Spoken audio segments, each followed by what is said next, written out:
অভিষেককে ফাঁকা মাঠ ছেড়ে দিতে চাইছে বিরোধীরা। পরিস্থিতি কিন্তু তেমনটাই। ডায়মন্ড হারবারের বিরোধীদের কে বা কারা প্রার্থী হবেন তা নিয়ে জল্পনা চলছেই।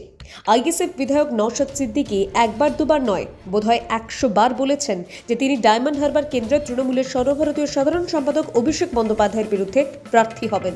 সেই সঙ্গে তাকে বিপুল ভোটের ব্যবধানে হারানোর হুঙ্কার পর্যন্ত দিয়েছেন তিনি। কিন্তু কোথায় কি, এখনো নাকি ডায়মন্ড হারবারে প্রার্থী হওয়ার ব্যাপারে দলের অনুমতি পাননি তিনি।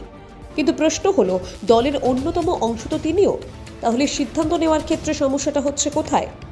একইভাবে যেহেতু এখনো পর্যন্ত কংগ্রেস তাদের প্রার্থী তালিকা ঘোষণা করা তো দূরের কথা, কোন কোন আসনে বামেদের সঙ্গে তাদের জোট হচ্ছে সেটাও ঠিক করতে পারেনি।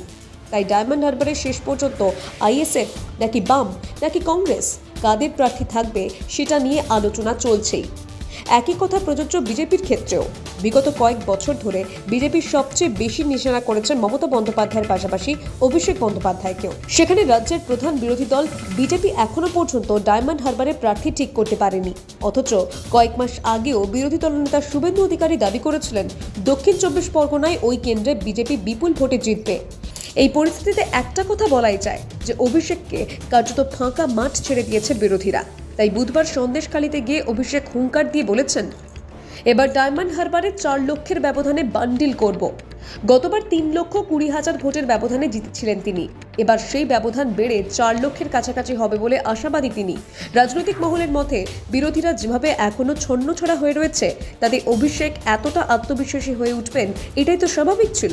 তাই বর্তমান রাজ্য রাজনীতির প্রেক্ষাপট বলছে, ডায়মন্ড হারবারে প্রার্থী দাঁড় করানো নিয়ে যেভাবে বিরোধীরা এতটা সময় নিচ্ছে, তাতে তৃণমূল আরও বেশি সুবিধা পেয়ে যাবে সেখানে। এর ফলে প্রচারে তৃণমূল যে আরও আক্রমণাত্মক হয়ে উঠবে সেটা স্পষ্ট। বলা বাহুল্য, বিরোধীদের এই পদক্ষেপ তাদের আরও দুর্বল করে দিয়েছে। এ ব্যাপারে অনেক আগে ভাবনা চিন্তা করা উচিত ছিল তাদের, কিন্তু সেই রাস্তায় না হেঁটে তারা শুধুই মমতা অভিষেককে আক্রমণ করে গিয়েছেন। এই রাজনীতি কিন্তু বেশি দিন চলবে না। শাসক দলের বিরোধী ভোটাররা চান এমন কোনো প্রার্থী সেখানে প্রতিদ্বন্দ্বিতা করুন যিনি তৃণমূলের চোখে চোখ রেখে লড়াই করতে পারবেন। সেখানে বর্তমান রাজনৈতিক প্রেক্ষাপট বলছে তা যেন সম্ভব নয়। শেষ পর্যন্ত ডায়মন্ড হারবারে বিরোধী দলের কারা প্রতিদ্বন্দ্বিতা করেন তা নিয়ে যথেষ্ট কৌতূহল থাকবে রাজনৈতিক মহলের।